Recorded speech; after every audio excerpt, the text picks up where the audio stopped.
Il vous est sûrement arrivé d'entendre une musique associée à un moment agréable que vous avez vécu, et lorsque vous la réécoutez, de retrouver presque instantanément toutes les émotions associées à ce moment. De même, il vous est sûrement arrivé de passer devant un lieu, de rentrer dans une maison que vous avez connue, et de retrouver tout un ressenti associé à des moments que vous avez connus dans cet endroit. De même, il a pu vous arriver de sentir un parfum qui va vous replonger aussitôt dans un état bien particulier. Donc en fait, qu'est-ce qui se passe dans ces 3 exemples que je viens d'écrire ? Eh bien, on se rend compte qu'à partir soit d'une musique, d'un parfum, d'un lieu, c'est comme si on appuyait sur un bouton, et ce bouton déclenche tout un panel de sensations, de ressentis, d'émotions. Ce phénomène est la plupart du temps inconscient et involontaire, mais c'est un phénomène qu'on sait très bien utiliser de manière consciente et volontaire, que ce soit en sophrologie, que ce soit en hypnose ou en PNL. Et ce phénomène, il a un nom, ça s'appelle un ancrage. On crée un ancrage, c'est-à-dire qu'on associe un signe à un état.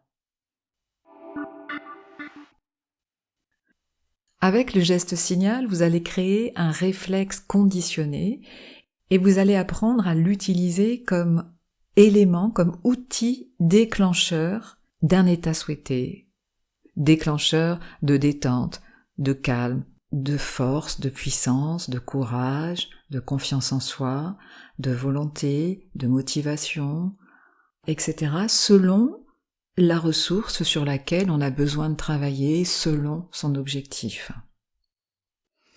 Cette technique sera particulièrement efficace pour switcher, en quelque sorte, pour substituer un état positif à toute pensée ou émotion négative dans le sens inhibant nos capacités ou limitante ou inconfortable, envahissante. Et donc le signe que l'on va utiliser pour déclencher cet état, ça va être non pas une musique, non pas un lieu ni un parfum, mais ça va être un geste, ce qu'on appelle le geste signal. C'est-à-dire que vous allez associer un petit geste tout simple, discret, à tel état, à tel comportement, telle capacité souhaitée. Alors le geste, il est très simple, ça peut être soit de joindre le pouce et l'index. Ça peut être de croiser 2 doigts, de croiser l'index et le majeur.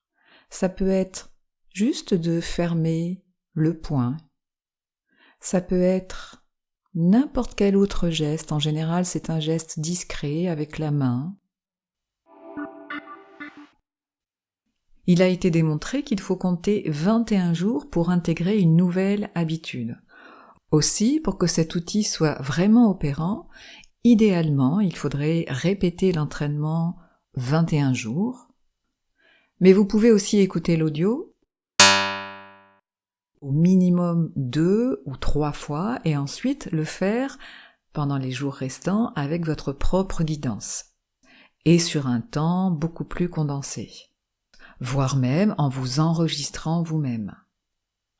Ensuite, dans le temps, il faudra recharger son geste en temps réel, c'est-à-dire dès que vous vivrez une situation dans laquelle vous ressentez la ressource souhaitée, vous faites votre geste. Et petit à petit, l'association geste égale tel ressenti, tel état, petit à petit, cette association s'ancre, s'installe avec cette répétition. Puis, lorsque votre geste est conditionné, votre geste signal va vous aider à retrouver là où les ressources positives dans les situations où vous en avez besoin. Et là encore, c'est avec l'entraînement, c'est avec la répétition, c'est en intégrant ce geste le plus souvent possible dans votre quotidien, dans les moments où vous en avez besoin, que cet outil va devenir vraiment efficient.